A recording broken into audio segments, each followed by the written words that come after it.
السلام علیکم ورحمۃ اللہ وبرکاتہ۔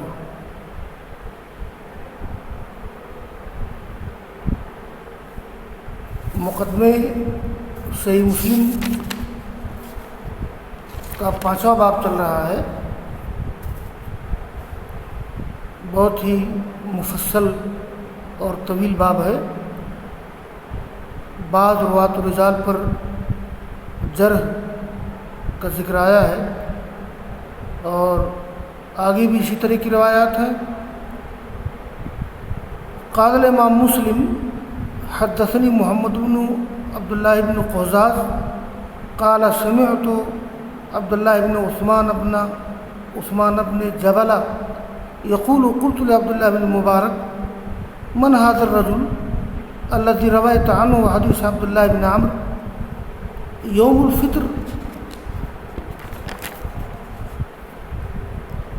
يوم الفطر يوم الجوائز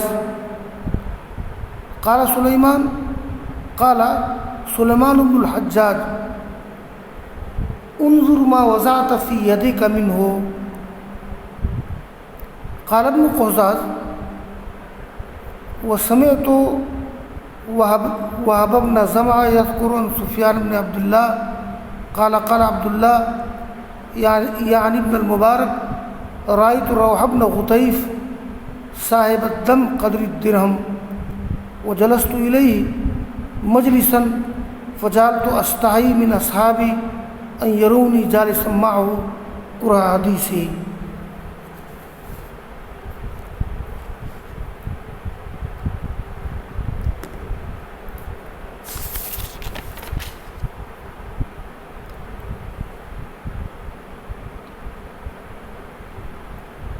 عبداللہ بن عثمان بن جبلہ کہتے ہیں کہ میں نے عبداللہ بن مبارک سے کہا من هذا الرجل الذي رويت عنه، یہ کون آدمی ہے جس سے آپ نے عبداللہ بن عمرو کی روایت لی ہے؟ کون سی روایت؟ ایک حدیث ہے جس میں ذکر ہے یوم الفطر یوم الجوائز، یعنی عید الفطر کا دن یہ انعامات تقسیم کرنے کا دن ہے۔ یہ بہت دلچسپ اور دلکش روایت ہے۔ تو اسی کے بارے میں پوچھا، یہ عبداللہ بن عثمان بن جبلہ نے پوچھا ابن مبارک سے کہ یہ کون شخص ہے جس نے آپ نے روایت لی ہے عبداللہ بن عمرو کی یوم الفطر یوم الجوائز؟ تو انہوں نے کہا کہ سلیمان بن حجاج ہے۔ انظر ما وضعت فی یدک منہ، دیکھو تم نے اپنے ہاتھ میں ان کی طرف سے کون سی روایت لی ہے؟ یعنی ابن مبارک نے عبداللہ بن عثمان سے کہا کہ یہ بہت ہی اچھی روایت ہے اور سلیمان بن حجاج سے روایت ملی ہے یہ۔ تو انظر ما وضعت فی یدک منہ، انظر ما وضعت، یہ مخاطب یہ عبداللہ بن عثمان ہے، جیسا کہ سند میں ذکر ہے عبداللہ بن عثمان بن جبلہ۔ تو مخاطب کر کے کہا کہ انظر ما وضعت فی یدک منہ، دیکھو تم نے اپنے ہاتھ میں ان سے کون سی روایت لی ہے۔ یہ ایسا اندازہ ہوتا ہے کہ امام مسلم رحمہ اللہ اس روایت کی توثیق کر رہے ہیں، اس لیے کہ عبداللہ بن مبارک نے روایت لی ہے سلیمان بن حجاج سے، اور وہ حدیث ہے یوم الفطر یوم الجوائز، جس کے راوی ہیں صحابی عبداللہ بن عمرو۔ تو امام مسلم نے اس روایت کی توثیق کی ہے اور سلیمان بن حجاج کی توثیق کی ہے۔ تو سلیمان بن حجاج کی توثیق تو درست ہے، لیکن یہ روایت درست نہیں ہے۔ میں پہلے اس پوری حدیث کو پڑھ دیتا ہوں تاکہ اندازہ ہو جائے کہ اس روایت کی متن کیا ہے۔ اس روایت کا متن یہ ہے یہ عبداللہ بن عمر سے جو روایت ہے، روایت کا متن میں پڑھ دیتا ہوں۔ وہ روایت یہ ہے کہ اذا کان یوم الفطر وقفت الملائکہ علی افواہ الطرق ونادت یا معشر المسلمین اغدوا الی رب الرحیم یأمر بالخیر ویثیب علیہ الجزیل امرکم فصمتم واطعتم ربکم فاقبلوا جوائزکم فإذا صلوا العید نادى مناد من السماء ارجعوا إلى منازلكم راشدین فقد غفرت ذنوبکم کلها یا فقد غفرت ذنوبکم کلها۔ اس روایت کی طرف اشارہ کیا تھا یہ جو امام مسلم نے کہ یہ یوم الفطر یوم الجوائز، تو اس روایت کا اور راوی تو ٹھیک ہے، لیکن اس روایت کی سند میں اس روایت کی تخریج کی ہے امام طبرانی نے معجم کبیر جلد 1 صفحہ 196 میں، اور ابن الجوزی نے اس کا ذکر کیا ہے اپنی کتاب العلل المتناہیہ میں جلد 2 صفحہ 43۔ اور اس روایت کی سند میں ایک راوی ہے جابر بن یزید جعفی، اس کا ذکر آگے آ رہا ہے، جابر بن یزید جعفی وہ ضعیف رافضی، یہ ضعیف ہے، رافضی ہے، جیسا کہ ابن حجر نے تقریب التہذیب میں ذکر کیا ہے۔ اس روایت کا ترجمہ سن لیجیے کہ جب عید الفطر کا دن ہوتا ہے تو فرشتے راستوں کے کناروں پر کھڑے ہو جاتے ہیں، آواز دیتے ہیں کہ اے مسلمانوں چلو رب رحیم کی طرف جو تم کو خیر کا حکم دیتا ہے اور اس پر بہت بڑا بدلہ دیتا ہے۔ اللہ نے تم کو حکم دیا، تم نے روزہ رکھا، تم نے اپنے رب کی اطاعت کی، فاقبلوا جوائزکم، تو تم لوگ اپنی انعامات قبول کر لو۔ جب لوگ نماز پڑھتے ہیں تو آسمان سے ایک آواز دینے والا آواز دیتا ہے، اے لوگو تم اپنے گھروں کو جاؤ رشد و ہدایت کے ساتھ، اس لیے کہ تم لوگوں کی خطائیں معاف کر دی گئی ہیں۔ یہ دلکش روایت ہے، دلچسپ، یوم الفطر یوم الجوائز۔ اور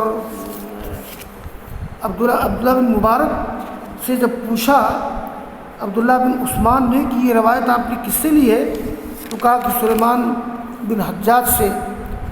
اور پھر امام مسلم نے اس روایت کی گویا توثیق کی ہے، لیکن امام مسلم کی توثیق صحیح نہیں ہے۔ یوم الفطر یوم الجوائز یہ روایت درست نہیں ہے، اس کی سند میں جابر بن یزید جعفی ہیں، جیسا کہ امام طبرانی نے، ابن الجوزی نے ذکر کیا ہے۔ ابن حجر نے کہا ہے کہ اس کی سند میں جابر بن یزید جعفی ہے اور جو ضعیف ہے، رافضی ہے۔ قال ابن قزاز و سمعت وهب بن زمعہ یذکر عن سفیان بن عبد الملک قال قال عبداللہ یعنی المبارک رأیت روح بن غطیف صاحب الدم قدر الدرہم وجلست الیہ مجلسا فجعلت استحی من اصحابی ان یرونی جالسا معه کرہ حدیثی۔ ہاں، یہ جو ہے اس عبارت کے اس ٹکڑے میں روح بن غطیف کا تذکرہ ہے، اور روح بن غطیف یہ کذاب راوی ہے۔ اس کا بھی تذکرہ میں تھوڑی تفصیل سے کر دیتا ہوں۔ یہ جو روایت ہے روح بن غطیف نے روایت کیا ہے، ان کا نام پڑ گیا ہے صاحب الدم قدر الدرہم، یعنی درہم کے مطابق خون والا۔ اصل میں ایک فقہی مسئلہ ہے کہ اگر آدمی کے جسم میں درہم کے برابر خون لگا ہو تو کوئی حرج نہیں، بلکہ حنفیہ کیا تو یہ ہے اگر درہم کے برابر پاخانہ لگا ہوا ہو تب بھی کوئی حرج نہیں ہے۔ لیکن یہاں روایت ہے صاحب الدم قدر الدرہم۔ یہ روایت کیا ہے؟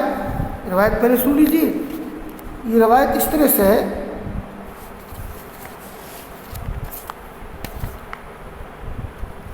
یہ روایت ہے، یہ روح بن غطیف نے روایت کی ابن شہاب زہری سے، وہ ابو سلمہ سے، ابو ہریرہ سے مرفوع بیان کرتے ہوئے، کیا تعاد الصلاۃ من قدر الدرہم، یعنی درہم کے مطابق اگر خون لگا ہوا ہو تو نماز کو دہرایا جائے گا۔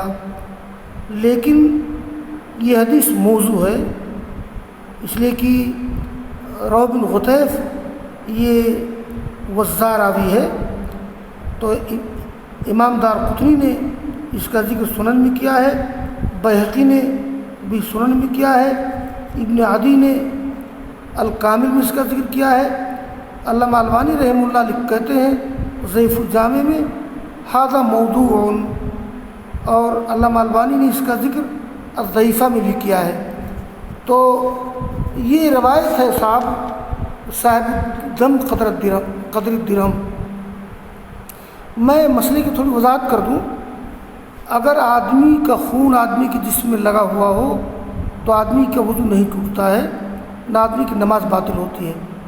دیکھیے بعض صحابہ کرام غزوات میں ہوتے تھے، ان کے کپڑے میں جسم میں خون بہتا تھا، لیکن اس کے باوجود خون لگا رہتا تھا اور اسی حالت میں نماز پڑھتے تھے وہ۔ تو یہ مسئلہ یہ ہے کہ اہل الحدیث کے نزدیک اگر آدمی کا خون اس کے جسم میں لگا ہوا ہو یا جسم کے خون نکل جائے تو اس کی نماز باطل نہیں ہوتی ہے۔ لیکن یہ جو روح بن غطیف کی روایت ہے کہ تعاد الصلاۃ، یعنی نماز دہرائی جائے گی اگر درہم کے برابر خون لگا ہوا ہو، تو یہ روایت موضوع ہے۔ تو ھذا الحدیث موضوع روح بن غطیف منکر الحدیث۔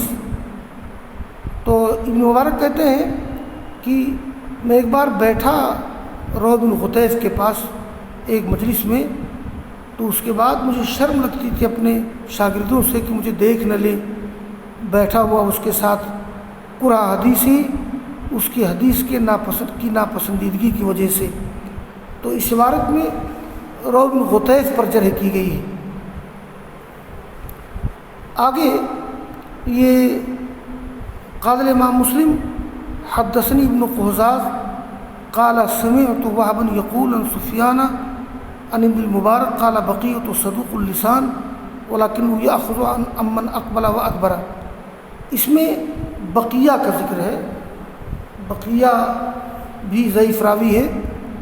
تو ابن قہزاز کہتے ہیں کہ میں نے سنا وہب سے، کہتے ہیں میں نے سنا سفیان سے، ابن مبارک سے، انہوں نے کہا کہ بقیہ یہ صادق اللسان ہے، خود سچے ہیں ذاتی طور پر، وَلَكِنَّهُ يَأْخُذُ عَمَّنْ أَقْبَلَ وَأَدْبَرَ، یعنی يَأْخُذُ مِنَ الثِّقَاتِ وَالضُّعَفَاء، وہ روایت لے لیتے ہیں ان لوگوں سے جو ثقہ ہوں، ان سے بھی جو ضعیف ہوں۔ یعنی بقیہ خود تو ٹھیک ٹھاک ہیں، لیکن روایت لینے میں تمیز نہیں کر پاتے ہیں کہ میں کس سے روایت ہوں، کس سے لے رہا ہوں روایت۔ تو روایت لیتے ہیں اس سے جو آگے ہو، بڑھا ہوا ہو، ثقہ ہو، پیچھے ہو، یعنی ثقہ نہ ہو، ضعیف ہو۔ اس میں بقیہ پر تبصرہ کیا گیا ہے۔ اور آگے کی ایک روایت اور ہے، یہ آگے کی عبارت میں حارث آور حمدانی پر جرح کی گئی ہے۔ قال امام مسلم رحمہ اللہ حدثنا قتيبة بن سعيد قال حدثنا جرير عن مغيرة عن الشعبي قال حدثني الحارث الأعور الحمداني وكان كذابا۔ شعبی کہتے ہیں کہ مجھ سے حدیث بیان کہ حارث آور حمدانی نے، اور یہ کذاب ہے۔ دیکھیے محدثین کھل کر کے جرح کرتے تھے روات پر، رجال پر۔ آگے کی روایت ہے قال حدثنا ابو عامر عبداللہ بن براد الاشعری قال حدثنا ابو اسامہ عن مفضل عن مغیرہ قال سمعت الشعبی یقول حدثني الحارث الاعور ويشهد انه احد الكاذبین۔ مجھ سے بیان کیا، شعبی کہتے ہیں مجھ سے بیان کیا حارث اعور نے، اور وہ گواہی دیتے ہیں کہ وہ دو جھوٹوں میں سے وہ جھوٹوں میں سے ایک ہے، یعنی حارث آور ہمدانی جھوٹا راوی ہے، اور جھوٹا راوی ہونے کے ساتھ ساتھ اصل میں یہ غالی شیعہ ہے۔ الحارث شیعی غالب، یہ غالی شیعہ ہے، اس کے یہاں تشیع پایا جاتا تھا، اور شیعہ حضرات کے ہاں بطور تقیہ جھوٹ بولنا درست ہے، اس لیے کہ شیعہ حضرات کے ہاں 3 ایسے بڑے گناہ ہیں کہ دنیا کے تمام لوگ اس کو گناہ سمجھتے ہیں مگر ان کے یہاں جائز ہے۔ شیعہ کے ہاں تقیہ کے نام پر جھوٹ بولنا، تبرہ کے نام پر صحابہ کرام کو گالی دینا، اور اسی طرح سے متاع کے نام پر زنا کرنا۔ تو متاع کے نام پر زنا، تبرہ کے نام پر صحابہ کرام کو گالی دینا، اور تقیہ کے نام پر جھوٹ بولنا، جتنے بھی روات و رجال ہیں شیعہ ذخیرہ حدیث میں سب کذاب اور جھوٹے ہیں۔ انہی میں سے حارث آور ہمدانی بھی ہے۔ آگے دیکھیے، حارثی کی بات چل رہی ہے، یہ حدثنا قتيبة بن سعيد قال حدثنا جرير المغيرة عن إبراهيم قال قال علقمة قرأت القرآن في سنتين وقال الحارث القرآن خير الوحي أشد۔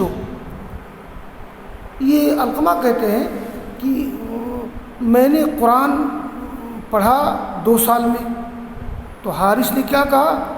القرآن خیر، ارے قرآن تو آسان ہے، الوحی اشد، لیکن وحی مشکل ہے۔ یہ وحی کا ایک معنی ہے الخط والکتابہ، اگر وحی کا معنی الخط والکتابہ لیا جائے تب تو ٹھیک ہے، لیکن حارث آور نے وحی سے مراد اس علم غیب کو لیا ہے جو علی رضی اللہ تعالیٰ عنہ کو دیا گیا تھا۔ تو حارث نے کہا کہ قرآن تو آسان ہے مگر وہی مشکل ہے۔ یہ حارث غالی شیعہ ہے، انہ کان یدعی الوصیہ وعلم الغیب لعلی، یہ علی رضی اللہ تعالیٰ عنہ کے لیے وصیت اور علم غیب کے دعوے دار تھا، اور اشارہ اس نے اسی طرف کیا ہے کہ وہی زیادہ مشکل ہے، یعنی وہ علم غیب